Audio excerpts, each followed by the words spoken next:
Mas, ao mesmo tempo, é a mesma coisa que eles estão usando para vender programas, não é mesmo? Estou certo ou errado? A igreja está usando os mesmos métodos. Estão tentando vender como se fosse um produto. E não é o caminho de Deus. Não é, não. O mundo, eu acho que eles não pensam nisso. Eles não dizem ser de Deus, mas para o povo de Deus usar as maneiras do mundo para tentar, com o propósito de atrair muita gente para a igreja, para encher os cofres, isso aí é uma abominação aos olhos de Deus. Quando removemos a ênfase do sacrifício, acabamos nos desviando.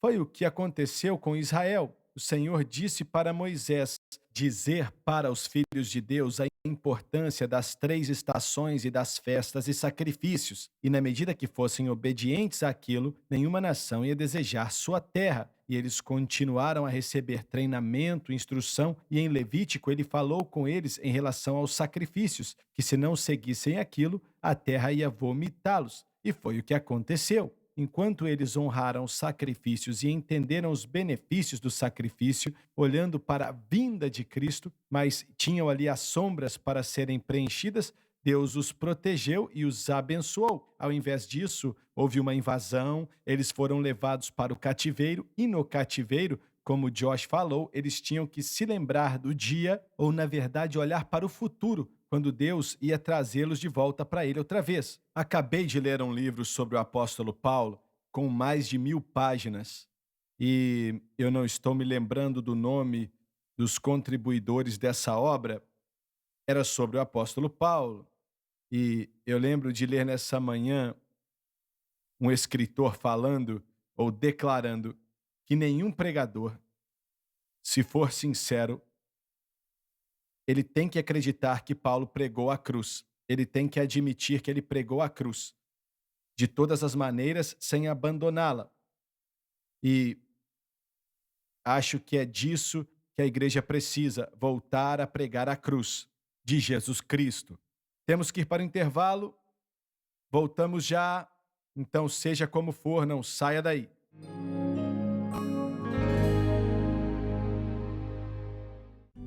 Todo crente deveria estudar a palavra de Deus. Dirigido por Deus e com muita sabedoria, o irmão Swaggart reuniu esses comentários bíblicos para ajudar os crentes. Os comentários da Bíblia, elaborados por James Swaggart, podem ser considerados um dicionário bíblico, uma enciclopédia bíblica. Com esses recursos, você terá a oportunidade de se aprimorar. Para fazer o seu pedido, ligue ou visite o site.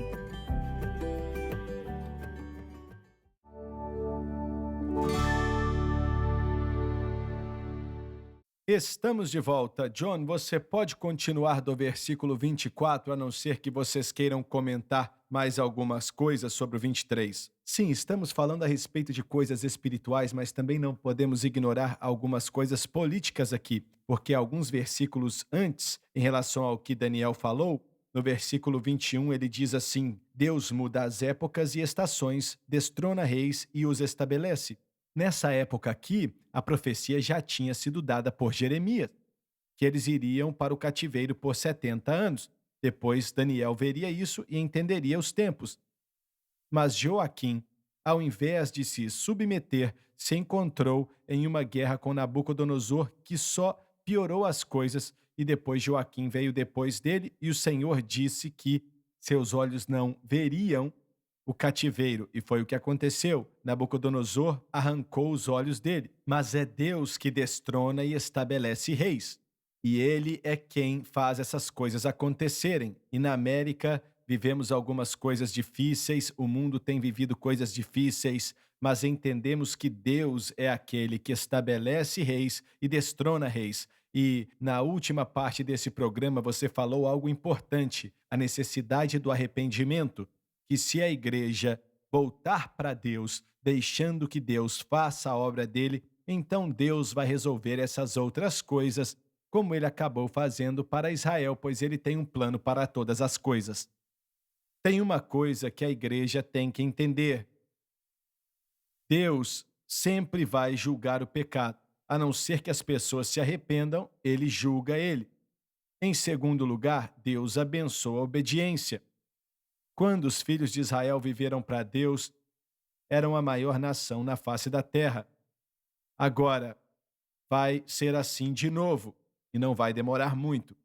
Mas Deus julga o pecado. Ele fala com as pessoas, toca os corações, fala com eles, toca eles, ele envia mensagem para eles e faz todas essas coisas para que eles se arrependam. Mas no fim das contas, se não fizerem isso, ele traz o juízo. Deus tem que trazer o juízo, porque ele não pode compactuar com o pecado de maneira alguma. E é por isso que ele levantou Jesus como nosso intercessor. E ele intercede em nosso favor. E ele faz isso 24 horas por dia, 7 dias por semana. E glória a Deus por isso, pois todos nós necessitamos. Pode continuar. O pecado é resolvido e julgado. O juízo pelo pecado já aconteceu na cruz. Deixa eu explicar. Jesus Cristo tomou sobre si a pena pelo pecado. Ele pagou o preço pelo pecado. E ele sofreu o juízo do pecado que não temos que sofrer. Mas se os homens não aceitarem isso, como é que é? Eles vão sofrer as consequências do pecado, que é a morte e a destruição. Mas é o seguinte, na cruz, o julgamento pelo pecado em relação a uma pessoa ou a igreja, se você quiser falar até de uma nação, vamos dizer assim, mas a morte vem para indivíduos na igreja. Mas tudo acontece na cruz, se eles aceitam ou se eles rejeitam. Como você mencionou, antes do juízo, a mensagem do arrependimento era muito clara no Antigo Testamento. Vamos perguntar, Deus está fazendo a mesma coisa hoje? Sim. E qual é essa mensagem de arrependimento? É a mensagem da cruz. Quando a mensagem da cruz é ouvida e aceitada, quando você recebe, a alegria é cheia de glória. Mas quando você rejeita, nós conhecemos pessoas, indivíduos, até ministros, que rejeitaram a cruz. Podemos vê-los hoje e eles não estão tão bem. Deus geralmente não se envolve tanto na vida de pessoas que não servem Ele e nem conhecem a Ele. Agora, Satanás mata, rouba e destrói essas pessoas. Olha, eu acho que muitas vezes a minha família encontrou a Cristo quando eu era uma criança. E o que teria acontecido comigo se eles não tivessem encontrado o Senhor?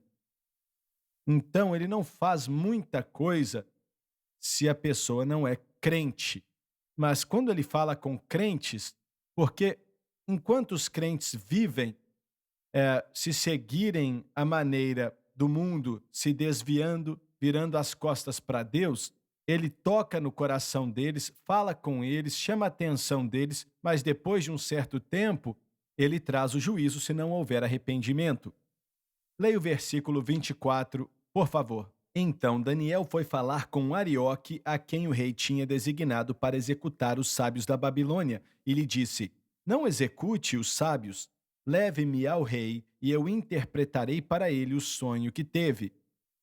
Olha, você pode precisar entender algo sobre Nabucodonosor. Falamos disso semana passada, mas temos que repetir.